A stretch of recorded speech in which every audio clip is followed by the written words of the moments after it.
Hello friends, welcome to your own channel daily stock. तो आज हम आपको रीजेंसी ट्रस्ट पे शेयर एनालिसिस बताने वाले हैं और साथ ही में आपको ये भी बताएंगे कि आपको इस शेयर में निवेश करना चाहिए या नहीं करना चाहिए।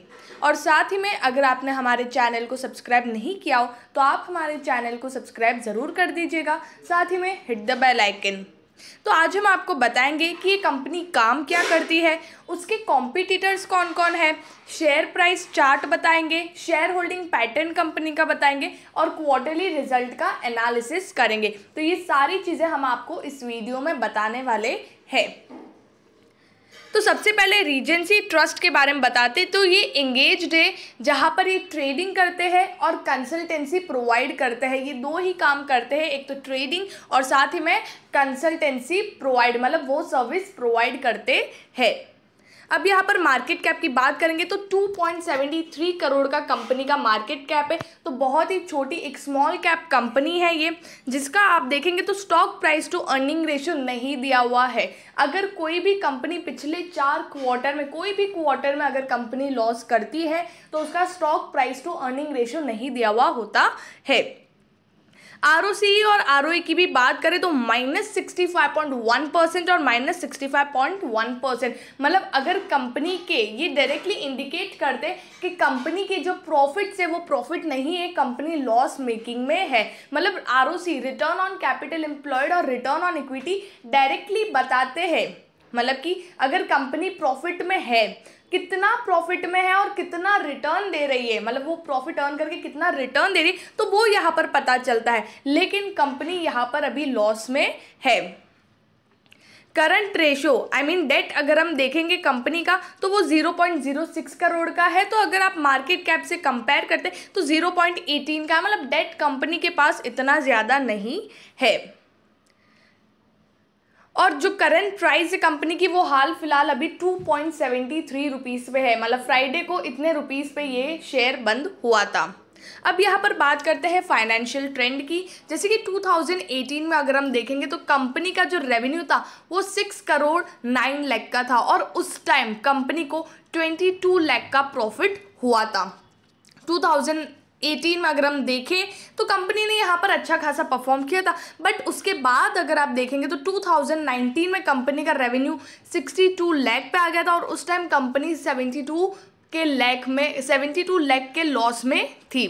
2020 में कंपनी का थोड़ा सा रेवेन्यू इंक्रीज हुआ, 94 लाख पे आया और तब कंपनी सिर्फ 1 लाख के प्रॉफिट में थी। और 2021 में यहाँ पर कंपनी का जो धंधा है, कंपनी का जो रेवेन्यू है वो और भी डिक्रीज होके 48 लाख पे आ गया और तब कंपनी 27 लाख के लॉस में थी। तो अभी कंपनी का जो धंधा है, मतलब जैसे कि 3 साल से अगर हम देखें 2019 से 2020 तक कंपनी के रेवेन्यूज़ अच्छे नहीं आए हैं और यहाँ पर मतलब बहुत ही ज़्यादा कंपनी के रेवेन्यू गिर गए हैं और प्रॉफिट भी कंपनी का हुआ है बट इतना नहीं हुआ है, ऑलमोस्ट ये कंपनी लॉस में थी।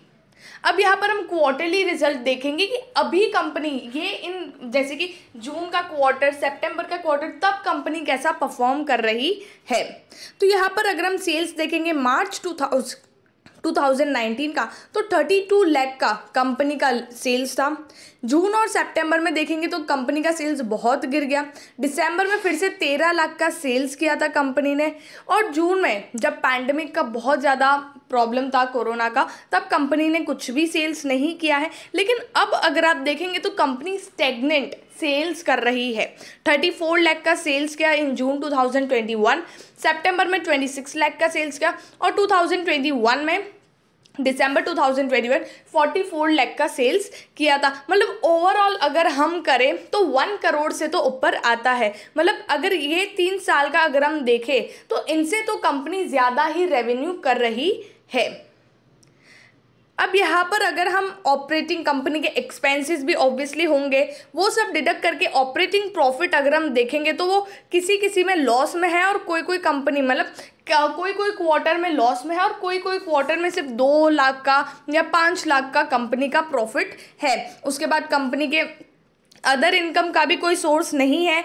इंटरेस्ट कंपनी का इतना डेट नहीं है, कंपनी के पास डेप्रिसिएशन ऐसा कुछ है ही नहीं एसेट जैसा।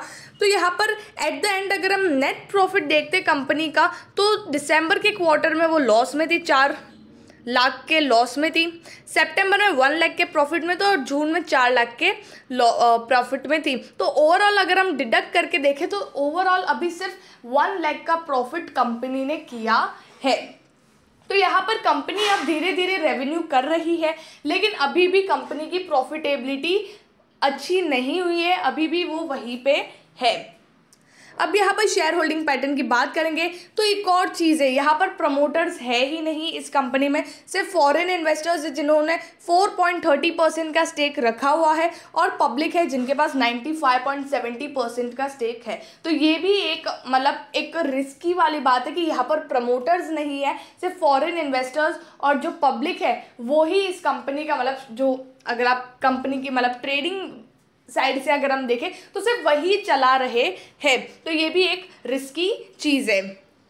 अब यहाँ पर पीयर कंपैरिजन करेंगे, अगर इसके कॉम्पिटिटर्स देखें तो यहाँ पर फाइनेंस इंडस्ट्री और सेक्टर में देखेंगे तो बजाज फाइनेंस है, बजाज फिनसर्व है, SBI cards, Bajaj holdings, Cholamandalam investment and finance, Muthoot finance, HDFC AMC। तो इन सब के नाम आप सब ने सुने ही होंगे, आप सब इसमें ट्रेड वगैरह भी लेते। बट रीजेंसी ट्रस्ट अगर हम देखें तो इसका नाम बहुतों ने नहीं सुना हुआ होगा और बहुत लोग ऐसे होंगे जिनके पैसे ऐसे शेयर में फंसे हुए होंगे। तो अगर आप इनसे कंपेयर करोगे तो ऑब्वियसली आप बजाज फाइनेंस या बजाज फिनसर्व, आप SBI कार्ड, इन्हें चूज करोगे as comparison to Regency Trust. लेकिन अगर आपको लेकिन पेनी स्टॉक में देखना हो, ये शेयर सिर्फ ट्रेडिंग पर्सपेक्टिव से देखना हो तो आप इस शेयर को देख सकते हो, क्योंकि इसका 5 ईयर हाई अगर आप देखेंगे तो 4.19 रुपीज़ है और अभी ये